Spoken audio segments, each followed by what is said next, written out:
Sometimes the people we underestimate end up becoming the ones who change everything. Think about it. How many times have you seen someone quiet, simple, or even mocked by others suddenly rise higher than anyone expected?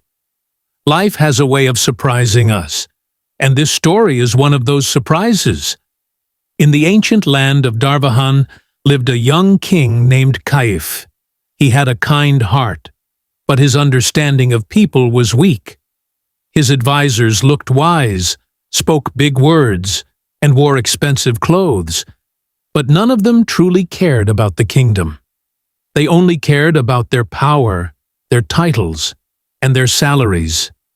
King Kaif often sat alone at night wondering, "Why do I feel so lost, even though I'm surrounded by so many intelligent men?" One morning, troubled and restless, the king decided to go on a walk deep into the whispering forest. Maybe fresh air would calm his mind.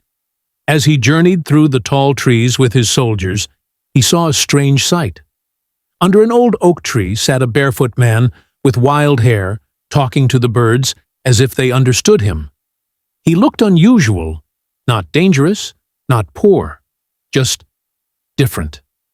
King Kaif stopped and listened.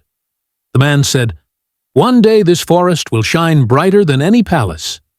His voice was full of confidence, not madness.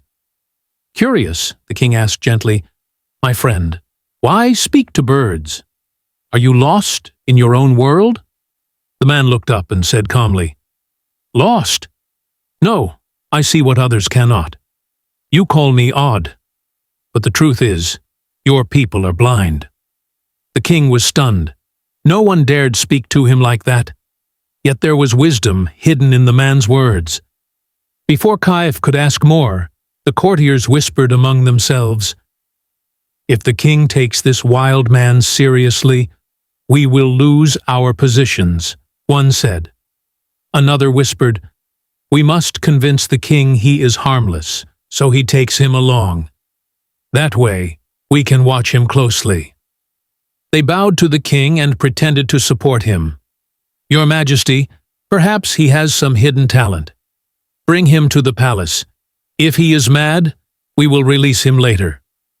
Kaif agreed and invited the man, whose name was Zayyan, to return with them. On the journey back, something unexpected happened. Zayyan suddenly turned the horse around and rode in the opposite direction. The soldiers chased him and brought him back. No one understood why he tried to escape. But by the time they reached the kingdom, crowds were gathered at the gates cheering loudly. "Long live King Kaif! You saved yourself!" they shouted. The king looked confused. A villager stepped forward. "Your Majesty, a massive enemy army hid on the road you usually return through. If you had gone that way today, none of you would be alive." Kaif's eyes widened. He slowly turned toward Zayyan. That strange moment when he ran the other way, it had changed their entire path. The king realized, this man is no ordinary soul. He ordered a seat beside his throne for Zayyan. The advisors panicked. Their jealousy grew like fire. They tried to warn the king. "Your Majesty, this man is mad. What if he harms you? Trust us instead." But Kaif shook his head. "He saved our lives without a sword or shield. That is true intelligence." The advisors knew their influence was fading, so they pretended to be friendly with Zayyan and visited him privately the next morning. They spoke sweetly, hiding poison behind their smiles. "Brother Zayyan," they said, "you are new to the palace. You don't know the royal customs. If you ever upset the king, you may be punished. Let us guide you."